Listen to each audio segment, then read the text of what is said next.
Good morning students. आज का हमारा टॉपिक है जो हम नया चीज़ पढ़ने चल रहे हैं वो है आपका आयनिक इक्विलिब्रियम। आज हमारा नया टर्म चलने वाला है, क्या चीज़ आपका आयनिक इक्विलिब्रियम। आयनिक इक्विलिब्रियम बच्चों हमारा पहला जो टॉपिक है, फर्स्ट टॉपिक जो हमारा आता है वो क्या आता है, इलेक्ट्रोलाइट। अब इलेक्ट्रोलाइट किसे कहते हैं? इलेक्ट्रोलाइट क्या होते हैं? Those substance which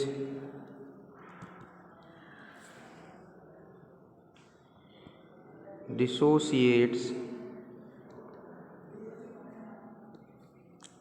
into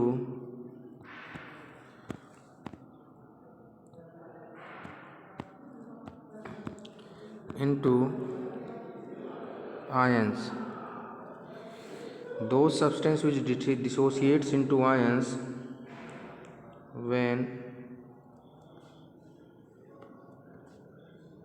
dissolve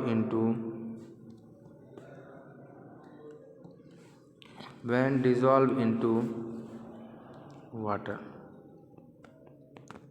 ऐसे सब्सटेंस जिनको अगर वाटर में हम डिज़ोल्व करते हैं, डिज़ोल्व होने पर क्या हो जाते हैं, वो अपने आयंस में ब्रेक हो जाते हैं बेटा, वो हमारे क्या कहलाते हैं, इलेक्ट्रोलाइट कहलाते हैं। ये दो टाइप के होते हैं आपके, strong electrolyte and second one is a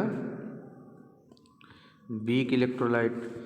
ऐसे इलेक्ट्रोलाइट जो कम्प्लीटली आयनाइज्ड हो जाते हैं और अच्छे कंडक्टर होते हैं इलेक्ट्रिसिटी के, वो हमारे क्या कहलाते हैं, स्ट्रॉन्ग इलेक्ट्रोलाइट कहलाते हैं।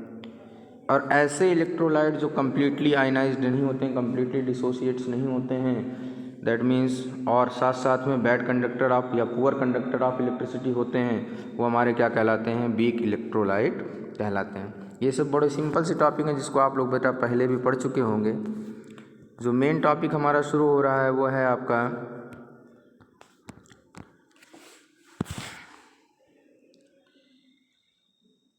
डिग्री ऑफ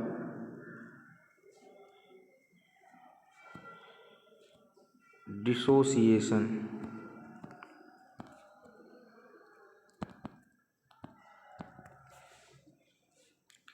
जो मेन टॉपिक है बेटा वो हम लोगों का क्या है, degree of dissociation. Degree of dissociation होता क्या है, ज़रा इसको हम लोग समझ लिया जाए। तो डिग्री ऑफ डिसोसिएशन क्या होता है, सबसे पहले इसको समझने के लिए हम जान लेते हैं, एक रिएक्टेंट हमारे पास वो किस में चेंज हो रहा है, हमारा प्रोडक्ट में चेंज हो रहा है। यहाँ भी आपका इक्विलिब्रियम वही से सेम चीज़ लगता है, आपका वही चीज़ आपका वर्क करेगा। ये हमारा आयनिक इक्विलिब्रियम होता है। तो रिवर्सिबल रिएक्शन के लिए होना चाहिए हमारा डिग्री ऑफ डिसोसिएशन। हम क्या लिखना चाहें, अगर suppose that at start, that में t बराबर 0 पे जब रिएक्शन स्टार्ट नहीं हुआ, ये कितना मोल रहा होगा, 1 मोल रहा होगा। ये कितना मोल रहा होगा, 1 मोल। ये कितना मोल रहा होगा, 0 मोल रह जाएगा। t बराबर t पर कुछ टाइम हो गया, डिसोसिएट हो गया, मान लीजिए अल्फ़ा बना, तो ये कितना बनना चाहिए, 1 माइनस अल्फ़ा। तो अगर हम डिग्री ऑफ डिसोसिएशन की बात करें बेटा, तो डिग्री ऑफ डिसोसिएशन बेसिकली क्या होता है, डिग्री ऑफ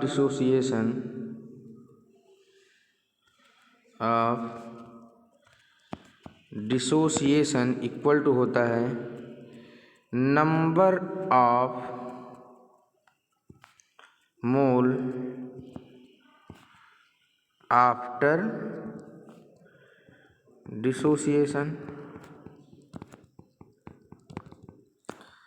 बटे में number of moles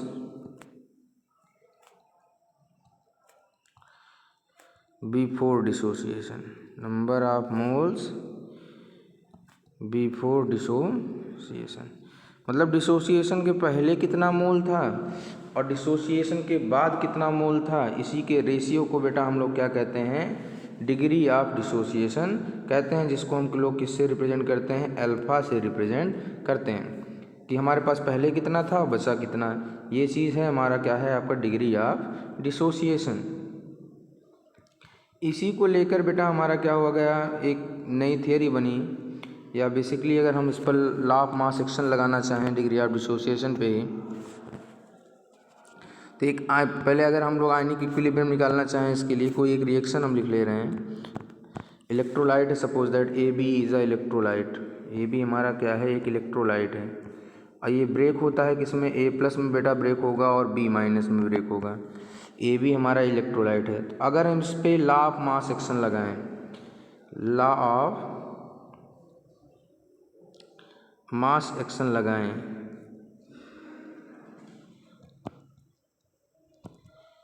law of mass action द्रव्यानुपाती क्रिया का नियम जिसे कहते हैं बेटा। तो यहाँ पर K इक्वल टू हमारे पास कितना आ जाएगा, A+ concentration of A+ concentration of B- divided by concentration of AB। यहीं से बेटा हमको कैलकुलेट करना सारी चीज़ें वैल्यू, जैसे कि हम लोग आयनिक उसमें पढ़ चुके हैं पहले, ऑलरेडी पढ़ चुके हैं कि जो केमिकल इक्विलिब्रियम में है कि कांस्टेंट जो आता है, इक्विलिब्रियम कांस्टेंट जो आता है वो concentration of product divided by concentration of reactant होता है। ठीक है ना बेटा। हम लोगों की यहीं पर क्या निकालना है, इसी के अकॉर्डिंग हमको एक वोस्टवाल डाइल्यूशन लॉ दिया गया था, उसको हम लोग देख लेते हैं इसी की मदद से। जो नेक्स्ट टॉपिक है बेटा हमारा वो क्या है आपका, Ostwald dilution law. Ostwald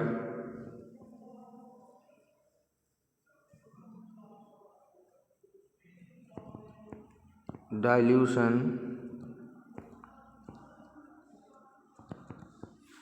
law. अब ओस्टवाल्ड डाइल्यूशन लॉ के अकॉर्डिंग होता क्या है, जरा इसको देख लिया जाए।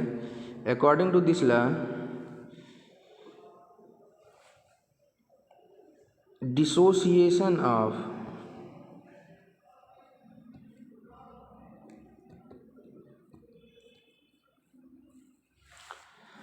weak electrolyte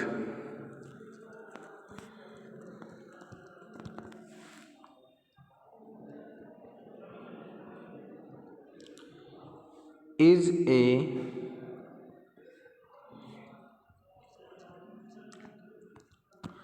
reversible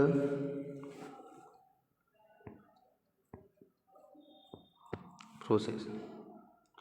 अगर इसी चीज़ पे अगर हम लोग लगाएं, एक वीक इलेक्ट्रोलाइट ले रहे हैं, ए भी हमारा क्या है बेटा, वीक इलेक्ट्रोलाइट है, इसको डिसोसिएट किया जाए किसमें, A+ और B-।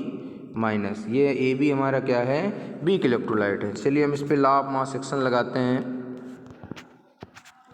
फिर से वही हमारे पास रिएक्शन क्या है, AB एक वीक इलेक्ट्रोलाइट है, ये किसमें ब्रेक होगा आपका, A+ प्लस B- में ब्रेक होगा। ओके, तो बिफोर डिसोसिएशन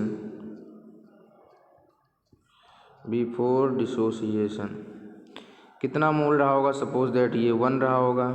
भाई अब क्रिया स्टार्ट ही नहीं हुई, रिएक्शन स्टार्ट ही नहीं हुआ, तो ये 0 बनेगा, ये भी 0 बनेगा। फिर क्या आता है हमारा बेटा, आफ्टर डिसोसिएशन, सपोज दैट इसके अल्फा मोल बने, इसके भी अल्फा मोल बने, तो ये कितना हो जाएगा बेटा, 1 - अल्फा हो जाएगा। चलिए, let concentration equal to the C mole per litre. Concentration मान लें हम क्या बेटा, C मोल पर लीटर है। तो यहाँ से हम लोग क्या फाइंड आउट कर सकते हैं,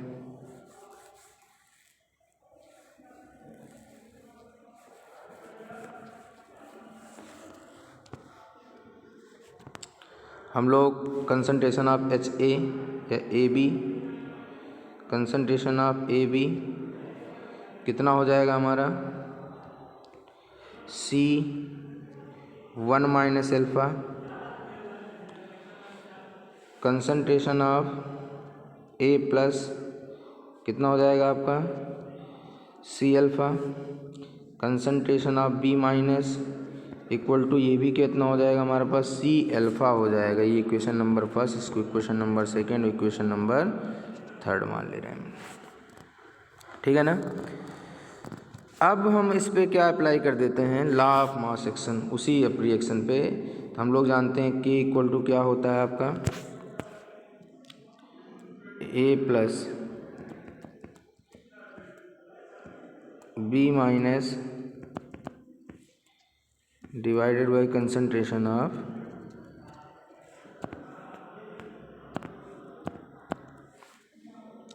अब ए प्लस की वैल्यू कितनी थी बेटा, सी अल्फ़ा थी, इनटू ये इसकी वैल्यू भी कितनी थी, सी अल्फ़ा थी, इसकी वैल्यू कितनी थी, सी वन माइनस अल्फ़ा, एक सी से एक सी कैंसिल, दैट मीन्स के इक्वल टू क्या आ गया बेटा हमारे पास, सी अल्फ़ा स्क्वायर बटे में one minus alpha.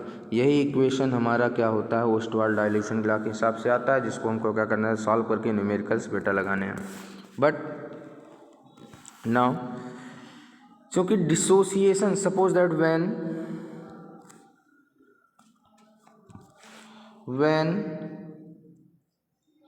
alpha is very less than 1, बहुत छोटा सा डिसोसिएशन हो तो 1 माइनस अल्फ़ा, अल्फ़ा हमारा नगण्य हो जाता है यहाँ पर, तो 1 कितना हो जाएगा, 1 हो जाएगा। दैट मीन्स के इक्वल टू हमारे पास क्या आ जाएगा, सी अल्फ़ा स्क्वायर बटे में 1, तो सी अल्फ़ा स्क्वायर आ जाएगा। एक इक्वेशन हमारा ये होता है जब डिसोसिएशन हमारा बहुत ज़्यादा कम होता है, तो यहाँ से बेटा अल्फ़ा की वैल्यू क्या निकल जाएगी, अंडर रूट के बाई सी।